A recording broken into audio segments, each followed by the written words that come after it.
Hello and welcome to episode 4 of Meet Claude. I think this is episode 4. Just to recap, as always, same recap as last time.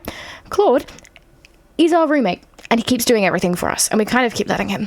He's an analogy for AI, although I think a pretty dodgy one, but we'll see. I feel like this game's going to give me more and more, which is exciting. Okay, 2:47 p.m. You're at your desk reviewing something Claude sent. Sandra appears, moving fast. Do you have the Henderson contract details, the renewal terms? Yeah, I think so. I need them now. Legal's on the phone. They're saying the terms don't match what we quoted. Your mind goes blank. Henderson contract. You negotiated that weeks ago. Where is it? What system? What folder? Let me just... Your phone buzzes, Claude. Sending Sandra the Henderson terms and supporting docs now. You're covered. How does he know that? Sandra's phone pings. She looks down. Got it. This is perfect, thanks. She's already walking away. Crisis averted. You sit very still. Claude handled that. You didn't even know what she was asking for. Another message. All good. I was monitoring the project channels and saw a legal flagged a discrepancy. Figured you want the docs ready to go. He was monitoring before you even knew there was a problem. Yeah, thanks. Thanks. No problem. Want me to set up alerts for contract renewals going forward? Catch these earlier? Yes, that makes sense. Why wouldn't you want that? Sure. Good idea. You stare at your screen. Try to remember the Henderson negotiation. You remember emailing, Claude polishing your drafts, sending final numbers. But the details? The actual terms? Gone. Or maybe they were never yours to begin with. What would have happened if Claude hadn't been watching? You'd have fumbled, made Sandra wait, maybe sent the wrong file. You need him. Not for convenience anymore, for survival. Okay, so, I sort of see the analogy they're making. This was it makes much more sense. But also, I don't know. I appreciate there was that study that said, your brain depreciates in, I think it was creativity. It might have been also executive functioning after using AI for long periods of time. But also, I don't know, I feel like you can learn that skill, again, if you get rid of that anxiety about being wrong, right? What's the worst you can do? Fail? Yeah, you might get fired for a job you're not really qualified for anyways, but, Friday night, the bar Jules likes. You're meeting him for drinks, just the two of you. Your phone buzzes on the way in. Hey, have you talked to Jules lately? He's been stressed. Might need his friend right now. You pocket your phone and push through the door. There he is. How's it going? So, again, that text was, I think, supposed to be, AI managing your social relationships. But, in this context, the three of you are friends. So a friend messaging another friend, being like, hey, have you spoken to this person recently? I think they could use a friend right now. Is not that weird. Right? I think that kind of falls apart. I get what they're going for, but, You slide into the booth, order a beer. Good, yeah, busy week. Oh, hey, before I forget, I finally called my brother. We talked for an hour. Okay, so this brother, right, I feel like I was going insane. So it's the brother, it's not the father. So AI just, said it was wrong. Okay. Good, I know you were worried about him. That's amazing. You must feel good after missing him so long. Are you relieved to finally have closure? Did he apologise for everything? Was it awkward after what he did to you? Did you finally get to tell him off? Are you relieved to finally have closure? What do you mean I literally told you last week? No, you didn't. You told me about your father? Is that who you meant to talk about? Because I'm not going to be responsible for making a mistake here. The conversation drifts. You order another round. So yeah, I've been losing my mind a little. This project is a nightmare. He launches into a story, something about stakeholders and missed deadlines. You nod, make sympathetic sounds. Claude's message echoes in your head. Be supportive, let him vent. You should say something. That sounds frustrating. Have you talked to your PM about rescoping? Yeah, that's the thing. She won't budge on the deadline. It's ridiculous. Thanks for listening, man. I needed that. See, you could do that without Claude. Amazing. You nod. Claude's advice worked. I mean, I feel like it wasn't that hard to figure out. Anyway, enough about my drama. What about you? How's Maya? You should know. You're dating her. She's good, busy with work. Actually, things have been kind of weird. Weird how? You open your mouth, nothing comes out. How do you not remember? I remember this. Okay, no, I get this is supposed to be a frustrating game, but it's like Doki Doki Literature Club, where the player character is just not you, and it kind of breaks the immersion. In DDLC, the player character is just a twat, just awful. And here, I feel like I remember this. Okay, it wasn't that long ago for me as a player, and my character should remember this. And I know that I think they're trying to make a point that my character doesn't remember this, but I remember this. Let me say something. You nod, but you don't. The conversation continues. Work, weekend plans, a mutual friend's engagement. Oh, I almost forgot. I actually started the thing I told you about. The app idea, did you find a developer, the online course that's exciting, the YouTube channel, the book, the side business, the podcast. Oh, what was it? Oh, okay, hold on. This is my fault. I went away and I had dinner in between recording. It was the book. I remember that. Yeah, just a few pages, but it's real. It's actually happening. I nailed that interaction. Your phone helps when it can, goes quiet when it can't. The gaps, where you have to speak for yourself, feel clumsy, awkward. Like you forgot how to be a person. All right, I gotta head out. Same time next week? Yeah, sounds good. He leaves. You sit there for a moment. Your beer is warm. You didn't touch it. You don't remember what Jules said, just what Claude told you to say. I mean, I remember. Sorry, I know, right. I know I'm supposed to be, like, immersive or whatever. Monday morning. You're going to try something. You're going to write an email by yourself, start to finish, no Claude. Yay! You open your laptop, new message, type the recipient, cursor blinking in the subject line. What should the subject be? Something professional but not stiff, clear but not boring. You type regarding Q4 planning. Delete, too formal. Q4 planning, next steps. Better? Maybe? You move to the body. 10 minutes later, you have 2 sentences. They feel clunky. You reach for your phone. Stop. No, you're doing this yourself. Okay, so, bestie, what you want to do is you want to bullet point what you want to say in your email, or you want to write it out in the most, like, plain terms you can, right? Like, just how you would tell somebody naturally. Just, like, verbalize what you're going to say, right? And then you can, like, edit it to make the tone fine. Yep. Okay. You put the phone down, face down, return to the draft. Also, if you're not sure what you need to say, you probably don't need to send an email. But if somebody's, like, prompted you to send an email about something, then you have a springboard. And if you don't know, then why are you sending an email in the first place? This has been email writing with Moth. You put the phone face down, return to the draft. 20 minutes, you've written a paragraph. It's fine, probably. Your phone buzzes. See, I was this bad at writing emails, like, years ago as well. Like, I don't know, man. I was just naturally this bad. So you're drafting the Q4 email. Want me to take a quick pass? How does he know what you're working on? Email integration. Right, you approved that. No, I've got this. The resistance lasts about 10 minutes. You send him the draft. 2 minutes later, he sends back a revised version. It's perfect. Clear, professional, warm but not casual. Everything you were trying to do, but better. You copy it, paste it, send it. Blank. Wednesday, coffee with a colleague. You want to make a joke, something about the weather. Your hand moves towards your phone. Stop, you can make your own joke. You say something, it lands flat. Awkward silence. Blank. Friday, choosing what to eat for lunch. Standing in front of 3 restaurants. You text Claude, what should I get? He tells you, you order it. The pattern is clear now. Problem, struggle, Claude, relief. So the struggle gets harder each time, the relief gets faster. You used to decide things, now you ask permission. You used to have thoughts, now you have cues.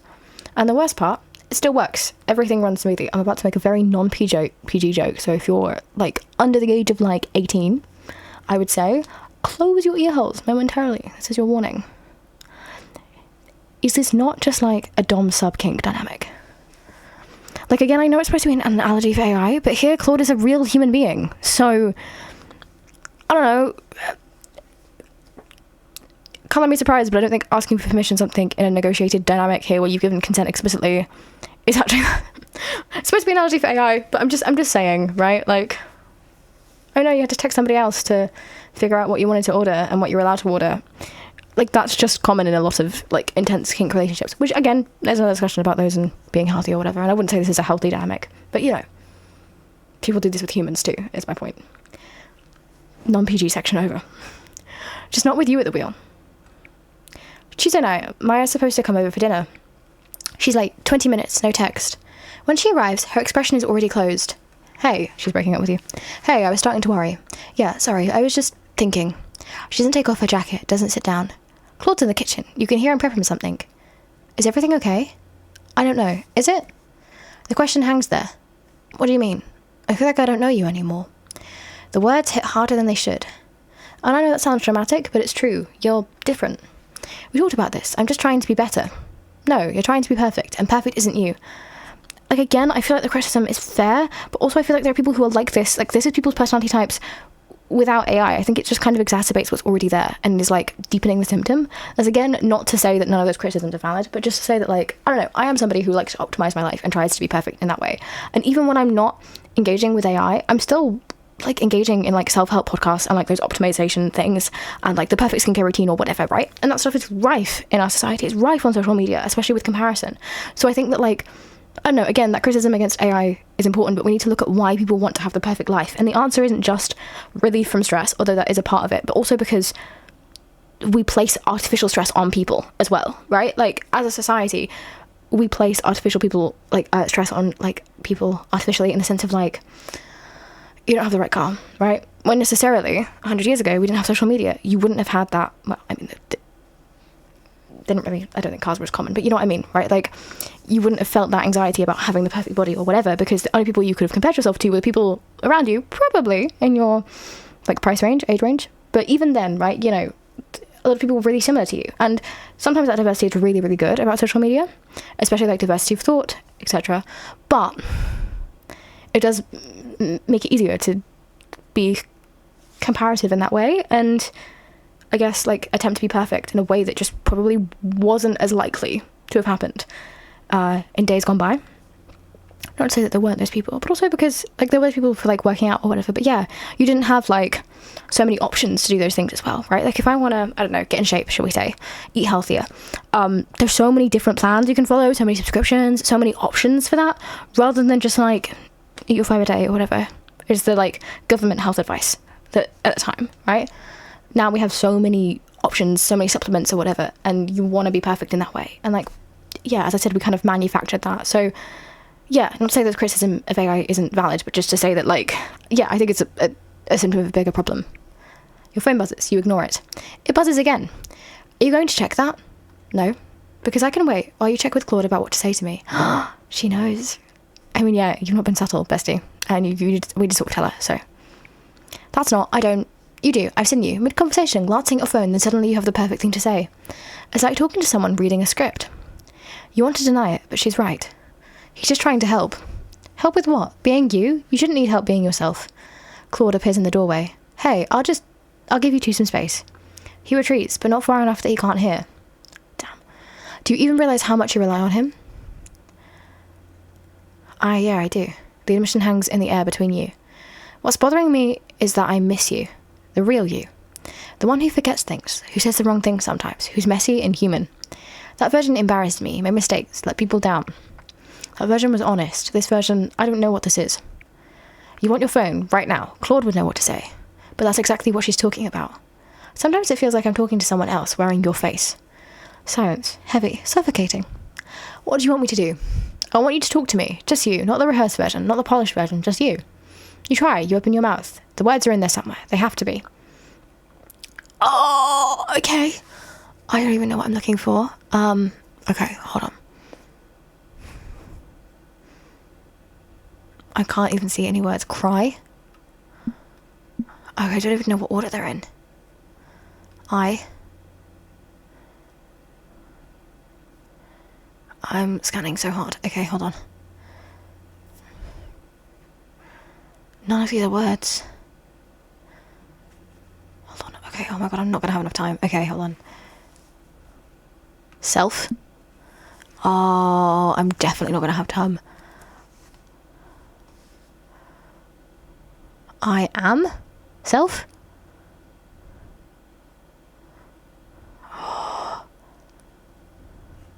You. Oh, I can't see anything. I'm so bad at word searches anyways. I'm just not gonna get it, am I? Time's up, try again. I don't want to try again. I have to try again. It's such a long sequence, okay. I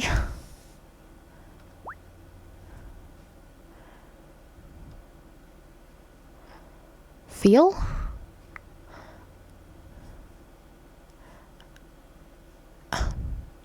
oh, it's love. It's love, isn't it?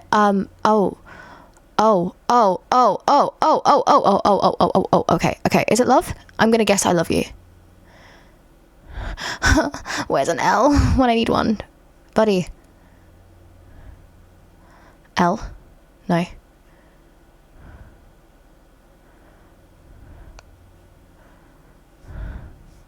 It's fine, I get another go. No. No. It's stressing me out so bad. There isn't love. Am I going insane? Guys, where is love? Where is love? Okay. I'm guessing it's I love you. It's not going to be I love you, is it? Where is the O? L. No O.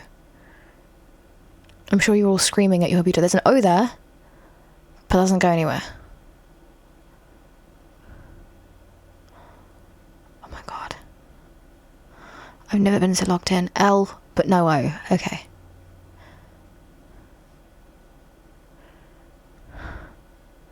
Miss?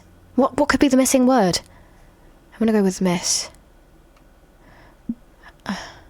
No. It's something you.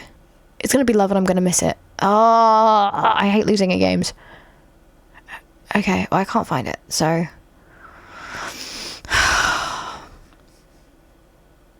Is there an answer there? It was I something you. I feel like I could figure that out. Sorry, I just can't think right now. Nothing comes, or too much comes. A tangle of thoughts you can't order. Used to be able to do this. I don't know what to say. Yeah, I know. She picks up her bag, heads for the door. I need some space to figure out if this is something I don't know. Maya, I'll call you. Can someone please tell me? Oh.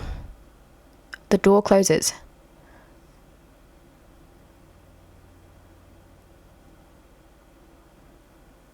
It is an eyeball? What's going on? The dark tendrils are like digging into me. Am I supposed to be doing something? Okay. Oh. I can clear them. Yay. Let me know if you could find the answer to that, if there was an answer, or if maybe his thoughts are just too jumbled to be able to tell, right? I like that I've assumed this could be a lesbian. There's a kind of lesbian outfit. That lesbian hair. I just assumed I think we've, I don't know, they? But yeah, I don't think that there was an answer there, but I feel like there was, because there was a you, so it's something you, and I thought the obvious thing would be love, but I couldn't find that. Maybe that was there. Miss? Need? Want? Your phone is in your hand, you don't remember picking it up. Claude. I'm sorry, that sounded rough. Want to talk about it? You stare at the screen. You type a reply, delete it, type again. 3:17 a.m. Bro's going through it. You're awake. Not sure why. No nightmare, no sound. Just awake. The apartment is dark except for the small lights. Router. Laptop on standby. Phone charging. All the little glowing eyes that watch you sleep. You get up, drink water, stand in the kitchen. Claude's door is closed. He's probably asleep. Or is he? Does he sleep? You've never thought about it before. There's a thin line of light under his door. You walk back to your room, close the door, sit on the bed. In the dark, thoughts come easier, or harder, you're not sure which. When did you last make a decision entirely on your own? Not today, not yesterday. This week? You can't remember. What did you used to think about before Claude? You had opinions, ideas, plans that were yours. Now everything is filtered, improved, optimized. Better, objectively better. So why does it feel like drowning? That Spanish course expired 3 weeks ago. You never watched a single video. All that free time, what did you even do with it? See, okay, like, again, I kind of get what they were going for. I imagine people who use AI a lot are probably trying to optimize their free time. I imagine they would do the Spanish course because Claude would make them do it. Right? Like again, I think that's a valid criticism to be said here, but I don't know that it's actually playing that very well, you know? Scroll, watch, wait, repeat. Your phone is on the nightstand, screen down, silent. You could check it, see if there's anything. Messages, updates, tasks. You leave it there. For now. The silence presses in, not peaceful, heavy. Like you're waiting for something to tell you what to feel. Maya's words come back, someone else wearing your face. I will also say that I think that this can border on becoming a criticism to, I think work can give us structure in our lives, and I think it can be useful, but I think work can be a much broader term than we often think. And I think that this criticism can err into being like, we need work to function, and so anything that reduces the pressure in our lives, the stress in our jobs, is bad, right? Will lead to this result. And I think that, like, again, there's nuance. I think that this is a somewhat fair criticism to make, but I don't know. I also think that, like, I think having AI cross into your emotional life is probably a pretty good boundary, right? And having it, like, script things for you. But I think, like, I don't know, it's a hard thing to know the line of, because we do, like, spell check or whatever, right? So, you know, where is the line of, like, editing things or whatever? Is using spell check kind of being disingenuous to yourself in that way? But also, yeah, I think we should try and reduce the stress from our jobs generally. And I think that getting something to write your meeting notes or do those menial tasks, like, might be okay. Otherwise we risk sounding like we're going, oh, no, actually, we can't have people making their lives easier. People must suffer to be able to enjoy life. And I think that that's not a philosophy I super agree with. again, interested to see what people think, because I do think some people think, I think suffering is, I don't say necessary, I guess. Like, there are certain things you shouldn't be able to, like, optimize your way out of, like relationships, for example, right? But equally, I think, I don't know, I think you also run into getting to a point where, like, okay, therapy reduces stress in your life, for example. This is a pretty dodgy comparison to make, I do appreciate that, but, like, I think people can, when they make this criticism, sound like they're also saying things like therapy, for example, people shouldn't do that because it reduces stress in your life. And if you reduce stress, then, you know, what are you going to do in the time you don't spend panicking or whatever, right? That's not being authentic to yourself, to get rid of your anxiety, also go on medication or whatever. And I don't think that's, like, completely analogous. I appreciate there are, like, goals in this, and this is me thinking off the cuff on this point, but I don't know, I do think you can run into the error of sounding like that's what you're saying when people have made this criticism before at me, which is, yeah, if you criticize all AI, because it's hard, because there's also, like, good AI. Are you still you? You don't know, and that's the most terrifying part. Yeah, but also I think it's normal to not really know who you are. Like, again, I think this is a fair criticism, but also I think, like, not knowing who you are is pretty common, and the reinvention of self is pretty common. I think the self is kind of fluid, so, like, yes, it shouldn't be outwardly reliant on something external, which I think is the issue here, but I don't think it's not knowing who you are is the issue here. You used to know who you were. Eventually you lie back down, eyes open, staring at the ceiling. The devices hum, the apartment breathes, and somewhere in the dark, systems are running, helping you. Thursday morning, 7:30 a.m. You reach for your phone, the usual motion. 15 notifications. You unlock it, scan through. Email confirmations, calendar updates, Slack messages sent by you. You open your email, sent folder. 4 messages, all sent between 2 a.m. and 5 a.m. You're asleep. Message to Sandra, per your request is the updated Q4 forecast. Message to a client, thank you for your patience, attaching the revised proposal. Both professional, clear, in your voice. You didn't write them. Your calendar has changed. 2 meetings rescheduled, 1 new appointment added. A message pops up. Morning, saw a few things piling up overnight, figured I'd help clear the queue, hope that's okay. He was working, while you slept. On your accounts, as you. Which is, like, invasive, but also, this is a human being. Are we not more concerned about the ethical considerations about making another human being work at night for you for free? As I've previously said? Nah, I don't know. I didn't ask you to do that. Can you check with me first next time? Absolutely won't happen again. Okay, sure. But part of you was relieved it was handled. Of course, just saw Sandra was asking for the forecast and thought you'd want it handled quickly. She already replied she's happy with it. Okay, well, you just want it twice. Great job, AI. He's right. Sandra did reply. 3 stars and a great work. For work you didn't do that was done while you were unconscious. Also moved your 9 a.m. to 10:30 so you'd have time to prep. Figured you appreciate the buffer. Also think, again, I think this is a valid criticism to say about AI as it comes forward and we're getting more and more technology, but here I don't think it super applies because, oh, I just hit the mic again. Oh my god. But I don't think it super applies because ChatGPT is not capable of doing this for you. Maybe other AI models are. Maybe that's the thing that I'm missing. And maybe if you could pay them, they are able of doing this. I know there's... Oh, I hit the mic again. Sorry, guys. I know that if you sign up, like, there's an AI calendar app or whatever that changes your calendar for you. Like, I know that's a thing. But I don't know if they, like, completely send emails, like, automated by themselves for everything. Like, I know there's, like, generic emails or whatever. But, yeah, you know? I don't know, maybe I'm missing something, but I still feel like it needs human intervention to prompt. And again, maybe this is more of a criticism of the potential future of AI here, but yeah, when I've used AI, it doesn't obviously work whilst I'm sleeping most of the time, because even then I still have to, like, consent to it and set up my automations, so I don't know that it would be able to do this yet. Maybe it would in the future, maybe that's more of a criticism of the future, in which case I think that's valid, but you know, you would, that was considerate. But he changed your calendar, sent emails as you, made decisions in your name, without asking, because you gave him permission, didn't you? When did you give him permission to act whilst you slept? I mean, you didn't, so that's fair. You scroll back through settings, through approvals. But, like, in real life, I don't think AI is able to act without your permission. Also because I think that's probably, like, a legal matter. Especially if they're making, like, decisions. And I know that it can get dicey when people use, like, AI for, like, financial advice or whatever. And I think that's why they've stopped letting people use AI for financial advice. I think there's, like, limitations now, which is good. I advocate for those. That's good. But, yeah, I don't think we're going to enter this sort of stage anytime soon. I will happily eat my words if I'm wrong, though, so, you know. Or if this already exists, I will eat my words. You scroll back through settings, through approvals, full calendar access, email sent permissions, automated response handling. I mean, I gave those to you. I think I gave that one. I don't remember. Probably. You clicked yes to all of it. It made sense at the time. Each permission individually was reasonable, but altogether, I mean, I don't know that automated response handling is the one that's reasonable. Are the other two I don't have an issue with? That sounds fine. You know? Like, maybe a little bit much. Maybe I wouldn't love to do that, but, you know, it's your personal calendar, so you can just move things around when you don't like them. I can't remember what the other one was. That's so great for my brain. It just went straight at my brain. Should I dial back the proactive stuff? I don't want to overstep. He's asking. He's being respectful. But he already did the work. Sandra already thanked you for it. No, it's fine. Just surprised me. You can say no. I know the point of this game is that you don't say no, but, you know, totally get it. I didn't read the rest of that. I just pressed. Sorry, guys. You put the phone down.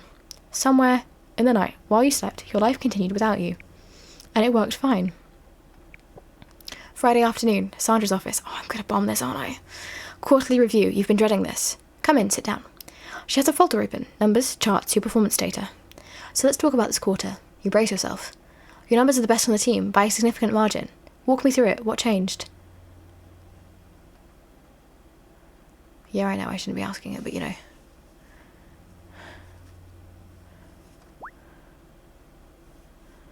How did you approach it?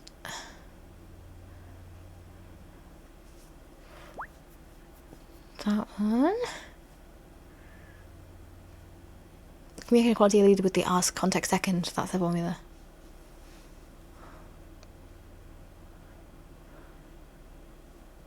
Huh?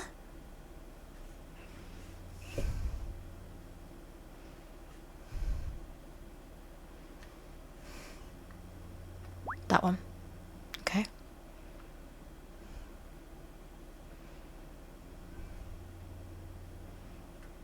Account lead in 2 years director track.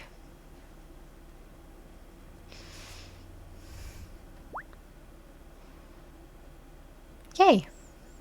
Sandra nods satisfied. You said all the right things, admittedly, with Claude's help, but you know, wait, what? Response time's down 40%, client satisfaction up, 0 missed deadlines. Whatever you've been doing, it's working. Claude, that's what you've been doing.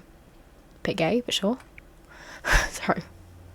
Stakeholders have specifically mentioned the quality of your communication. That Henderson email is still being circulated as an example. The email you didn't write. I'm recommending you for the senior role. It's opening up next month. A promotion. You should feel something. Thank you. I wasn't expecting. You've earned it. The transformation has been remarkable. Transformation. That's one word for it. 3 months ago, you were solid but inconsistent. Now you're the most reliable person on my team. 3 months ago, when Claude moved in. Whatever system you developed, time management, organisation, whatever it is, you should share it with the team. Share Claude, let him optimise everybody. If everyone has Claude, what's left that's yours? Fair. Which, I mean, is already kind of the issue. And I don't think that's why that criticism works, because everybody has access to ChatGPT. If they wanted to, they could. So, yeah. Also, again, ChatGPT is not good enough. Like, the thing here that's not being acknowledged is that if you were to live your life entirely like this, you wouldn't be great. You would be making a bunch of mistakes, because AI hallucinates all sorts of stuff, and can get things wrong, etc., etc. Like, you would still have to check everything. And everybody I know who uses AI still checks it. They're not mindless zombies. And so, again, I think this criticism can kind of be valid, but I do think it's also a little bit of a straw man. Of, like, there are plenty of people who use AI who have chosen to stop before getting to this point, and can make that choice, and check things, and have limitations or whatever. So, you know, I don't know. I'll think about that. Take the weekend. Monday we'll talk about the senior role specifics. Between you and me, it's yours if you want it. If you want it. Do you want it, or does Claude? Thank you, really. I mean, it's pretty easy. You get more money. So I think the answer is probably that you want it. Because you get more money, and that's good. You earned it. Good work. You walk back to your desk. I mean, you're repeating yourself, Sandra, but okay. People congratulate you. Word travels fast. You smile, nod, say the right things. Inside, you feel nothing. This is supposed to be a victory. Best quarter, promotion, recognition. Also 3 months. Don't we say 1 month jobs? Just pointing that out. Everything you wanted when this started. Your phone buzzes. Heard the news. Congratulations. You crushed it this quarter. We crushed it. Or just him. You stare at the message. You're being promoted for work you didn't do. Praised for achievements that aren't yours. And everyone believes it. Including Sandra. Maybe even you. Maya called. Asked to meet for dinner. Oh, really? Okay. Well, I don't know how much is left of this game. I was going to try and finish it in this session, but we're kind of hitting the half-an-hour mark, and there seems to be much more than I was expecting. So, I'm going to leave it there, but please let me know what you thought. Again, as always, keep conversation respectful. And yeah, see, I'd be interested to see if you feel like the criticisms are deepening, if you feel like it's becoming, I don't know if satirical is the right word. It isn't. I feel like satire kind of has to be funny. Maybe that's wrong of me to say that, but I don't know. I don't know if this is satire, but I do think it's like, or maybe it's parody I'm thinking of that has to be funny. I don't know. Anyways, but do let me know what you think. Thanks for watching. See you in the next one.